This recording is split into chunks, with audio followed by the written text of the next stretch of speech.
Chapitre 32. La lumière de ta face. Fatima, la veuve d'Abu Talib, était entrée en islam avant ou peut-être après la mort de son mari, et sa fille Hani, sœur de Ali et de Ja'far, avait fait de même. Mais le mari Hani, Hubayra, était totalement insensible au message de l'unité divine. Il n'en faisait pas moins bon accueil au prophète lorsque celui-ci venait dans leur maison, et si lors de la prière survenait au cours d'une de ces visites, les musulmans de la famille accomplissaient la prière en commun. Une fois, alors qu'ils avaient tous exécuté les prières nocturnes derrière le prophète, Hani invita celui-ci à passer la nuit chez eux. Il accepta l'invitation, mais après un court sommeil, il se leva et se rendit à la mosquée, car il aimait visiter la Kaaba durant les heures nocturnes. Tandis qu'il s'y trouvait, il ressentit de nouveau le besoin de dormir et s'étendit dans le hijr. Tandis que je dormais dans le hijr, raconte-t-il, Gabriel vint à moi et me poussa du pied, sur quoi je me redressai sur mon séant. Mais ne voyant rien, je me recouchai. Il vint une deuxième fois, puis une troisième, et me prit par le bras. Je me levai et me tins à son côté jusqu'à ce qu'il me conduise à la porte de la mosquée. Il y avait là un animal blanc, tenant de la mule et de l'âne, qui portait sur ses flancs des ailes qui lui servaient à mouvoir ses pattes, et chacune de ses foulées couvrait la distance que l'œil est capable d'embrasser. Le prophète relate ensuite comment il enfourcha Buraq, car tel était le nom de l'animal, et comment, avec l'archange à son côté qui montrait le chemin et réglait son pas sur celui du coursier céleste, ils filèrent en direction du nord, dépassèrent Yatrib et Khaybar et parvinrent enfin à Jérusalem. Là, un groupe de prophètes, Abraham, Moïse, Jésus et d'autres, se porta à leur rencontre, et lorsque Mohammed se mit à prier sur le site du temple, ils se rangèrent derrière lui pour la prière. Ensuite, 2 vaisseaux lui furent présentés, dont l'un contenait du vin et l'autre du lait. Il prit le vaisseau de lait et but, laissant intact le vaisseau de vin. Gabriel lui dit : « Tu as été guidé sur la voie primordiale, et sur cette voie tu as guidé ton peuple, ô Mohammed, et le vin vous est interdit. » Puis, comme cela s'était produit pour d'autres avant lui, pour Enoch, Élie, Jésus et Marie, Mohammed fut élevé hors de ce monde vers le ciel. Sur le rocher qui se trouve au milieu du site du temple, il monta 2 rechefs Buraq, et l'animal prit son envol en s'élevant verticalement, devenant pour son cavalier comme le chariot de feu qui avait emporté Élie. Conduits par l'archange qui se manifestait désormais sous sa qualité d'être céleste, ils s'élevèrent au-delà du domaine de l'espace et du temps terrestre et des formes corporelles. Et tandis qu'ils traversaient les 7 cieux, ils rencontrèrent de nouveau les prophètes en compagnie desquels il avait prié à Jérusalem. Cependant, il lui était alors apparu sous l'aspect qu'ils avaient revêtu durant leur existence terrestre, tandis qu'il les voyait à présent dans leur réalité céleste, comme eux-mêmes le voyaient aussi, et ils s'émerveillaient de leur transfiguration. De Joseph, il put dire que son visage avait l'éclat de la pleine lune, et qu'il avait reçu en don la moitié au moins de toute la beauté existante. Cette vision ne parvenait pourtant pas à faire pâlir l'admiration ressentie par Mohammed devant les autres prophètes, et il mentionna en particulier la grande beauté d'Aaron. Quant au jardin qu'il visita dans les différents cieux, il dit plus tard à leur propos : « Une parcelle du paradis de la taille d'un arc est meilleure que tout ce qui se trouve sous le soleil, de l'endroit où il se lève à l'endroit où il se couche. Et si une femme parmi celles du paradis apparaissait au peuple de la terre, elle remplirait l'espace compris entre le ciel et l'ici-bas de lumière et de parfum. » Tout ce qu'il voyait maintenant, il le voyait avec l'œil de l'esprit. Et au sujet de sa nature spirituelle et de son antériorité par rapport au début de la nature terrestre, il a dit : « J'étais un prophète alors qu'Adam était encore entre l'eau et l'argile. Le sommet de l'ascension était marqué par le lotus de la limite. C'est ainsi que le Coran désigne ce point extrême. Et il est dit dans un des commentaires les plus anciens fondés sur les paroles du prophète, « Le lotus est enraciné dans le trône, et il marque le terme de la connaissance de tout connaissant, qu'il soit archange ou prophète envoyé. Tout ce qui est au-delà est un mystère caché, inconnu de quiconque, sauf de Dieu seul. » À ce sommet de l'univers, Gabriel eût apparu dans toute sa splendeur d'archange, tel qu'il avait été créé à l'origine. Puis, selon les termes mêmes de la révélation, lorsque le lotus fut enveloppé par ce qui enveloppe, son regard ne dévia pas ni ne se fixa ailleurs. En vérité, il a pu contempler le plus grand des signes de son Seigneur.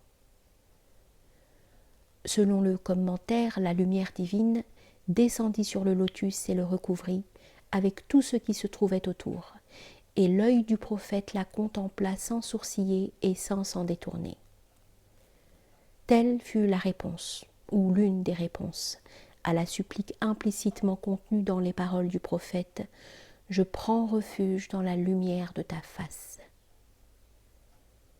Au lotus, le prophète reçut pour son peuple l'ordre d'accomplir 50 prières par jour, et c'est alors que lui fut révélé le verset qui contient le credo de l'islam. L'envoyé croit, ainsi que les croyants, en ce qui lui a été révélé de son Seigneur. Chacun croit en Dieu, dans ses anges, dans ses livres et dans ses envoyés. Nous ne faisons aucune distinction entre ces envoyés. Et ils disent, nous avons entendu et nous avons obéi. Accorde-nous ton pardon, toi notre Seigneur, c'est vers toi que s'accomplit le grand retour. Ils redescendirent à travers les 7 cieux comme ils étaient montés. Le prophète a relaté ce qui suit. Sur la voie du retour, alors que je passais devant Moïse, et quel excellent ami, il me demanda « Combien de prières t'a-t-on imposé ?» Je lui dis qu'il y en avait 50 par jour. Et il déclara « La prière canonique est un lourd fardeau, et ton peuple est faible. Retourne auprès de ton Seigneur et demande-lui d'alléger le fardeau pour toi et les tiens. » Je revins donc en arrière et demandai à mon Seigneur un allègement. Il enleva 10 prières. Je repassai ensuite devant Moïse qui me posa la même question et fit la même remarque qu'auparavant, en sorte que je retournai d'où je venais et que 10 autres prières me furent enlevées. Chaque fois que je repassais près de Moïse, il me faisait rebrousser chemin jusqu'à ce qu'enfin toutes les prières m'aient été retirées, à l'exception de 5, pour chaque période d'un jour et d'une nuit.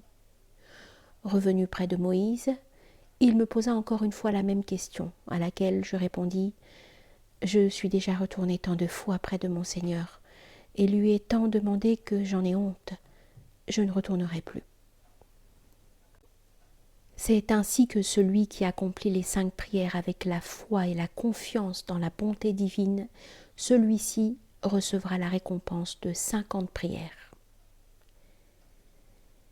Lorsque le prophète et l'archange furent redescendus sur le rocher de Jérusalem, ils revinrent à la Mecque par le même chemin que celui qu'ils avaient pris pour revenir, dépassant de nombreuses caravanes qui faisaient route vers le sud. Il faisait encore nuit lorsqu'ils arrivèrent à la Kaaba. De là, le prophète regagna la maison de sa cousine, et celle-ci raconte « Peu de temps avant l'aube, le prophète nous réveilla, et lorsque nous eûmes terminé la prière de l'aube, il déclara « Ô Hani, j'ai prié avec vous la dernière prière du soir dans cette vallée, comme tu l'as vu. Puis je suis allé à Jérusalem et j'ai prié là-bas. Et voici que j'ai prié avec vous la prière du matin, comme tu le vois. » Il se leva pour partir, mais je saisis sa tunique avec tant de force qu'elle glissa sur son corps. laissant apparaître son ventre comme s'il avait été drapé d'un simple linge de coton. « Oh, prophète !» m'exclamai-je. « Ne raconte pas aux gens ce que tu viens de dire, car ils crieront au mensonge et t'insulteront. »« Par Dieu, je leur raconterai, » dit-il. Le prophète se rendit à la mosquée et raconta son voyage à Jérusalem à ceux qui se trouvaient là. Aussitôt ses ennemis triomphèrent, car ils avaient le sentiment que le prophète venait de leur donner un excellent prétexte à moquerie. Chaque enfant des Quraysh savait qu'il faut 1 mois à une caravane pour se rendre de la Mecque en Syrie et un autre mois pour en revenir. Or voici que Muhammad prétendait avoir fait l'aller-retour en une nuit. Un groupe d'hommes vint trouver Abu Bakr et lui dit « Et maintenant, que penses-tu donc de ton ami ? Il nous dit qu'il s'est rendu la nuit dernière à Jérusalem, qu'il y a prié et qu'il est revenu à la Mecque. » Abu Bakr crut qu'il mentait. Mais ils lui assurèrent que Muhammad se trouvait à ce moment même dans la mosquée et y parlait de son voyage. « S'il dit une telle chose, dit Abu Bakr, elle ne peut qu'être vraie. Qu'y a-t-il de reste si étonnant ? Il me parle des nouvelles qui lui parviennent du ciel à la terre en 1 heure du jour ou de la nuit, et je sais qu'il dit vrai. Mais cela est bien loin de vos ergotages. » Après quoi, Abu Bakr se rendit à la mosquée afin d'y répéter sa confirmation que s'il dit une telle chose, elle ne peut qu'être vraie. Et c'est à cette occasion que le prophète lui donna le nom de Siddiq, ce qui signifie celui qui témoigne avec force de la vérité, ou qui confirme avec force la vérité. D'ailleurs, même parmi ceux que le récit avait laissés incrédules, certains commençaient à avoir quelques hésitations, parce que le prophète décrivait les caravanes qu'il avait dépassées sur le chemin du retour, indiquant le lieu où elles se trouvaient et le moment auquel on pouvait s'attendre à les voir arriver à la Mecque. Et parce que chacune arrivait au moment prévu, tous les détails étant conformes à ce qu'avait dit Muhammad. À ceux qui se trouvaient dans la mosquée, il parlait uniquement de son voyage à Jérusalem, mais lorsqu'il était seul avec Abu Bakr et d'autres compagnons, il leur parlait de son ascension à travers les 7 cieux, relatant une partie de ce qu'il avait vu. Quant au reste, il devait le raconter par la suite, au fil des années, souvent en réponse à des questions qui lui étaient posées.